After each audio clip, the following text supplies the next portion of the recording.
Today's video, I'm going to give you a tour of Los Frailes, which is a large subdivision on the south end of San Miguel.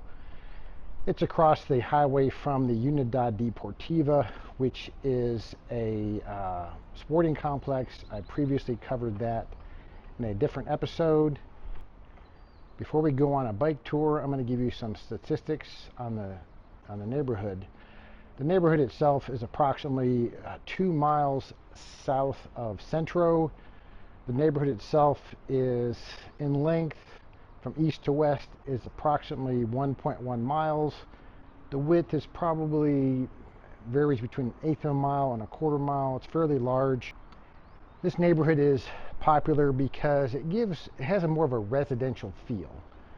There's going to be more, as you'll see in the video, there's going to be more greenery, more trees, and a lot of these homes actually have yards. So if you have a dog or kids and you want more of a residential feel with a yard, Los Frailes would be a good option for you.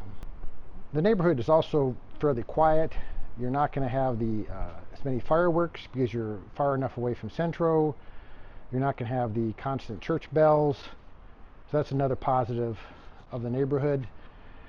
Negatives of the neighborhood, though, most people, I know several people that live in the neighborhood, and everybody has a car, or you can get by with a motorcycle or ATV or a side-by-side, but you really need some kind of transportation. There is one gated community that does have a shuttle that runs twice in the morning and twice in the evenings or afternoons into Centro. Don't know anything further about that than that.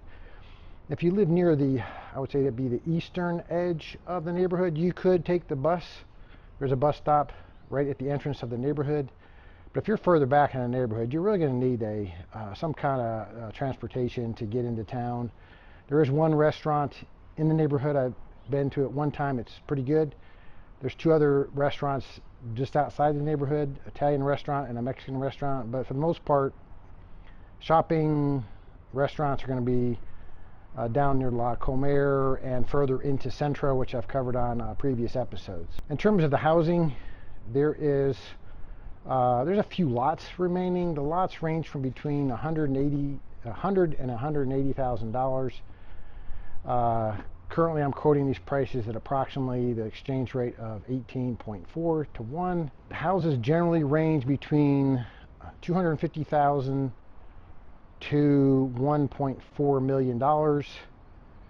Square footage ranges between 1,500 square feet and about 8,000 square feet. I would say ballparking it, most of the homes are probably in the $300,000 to $500,000 range.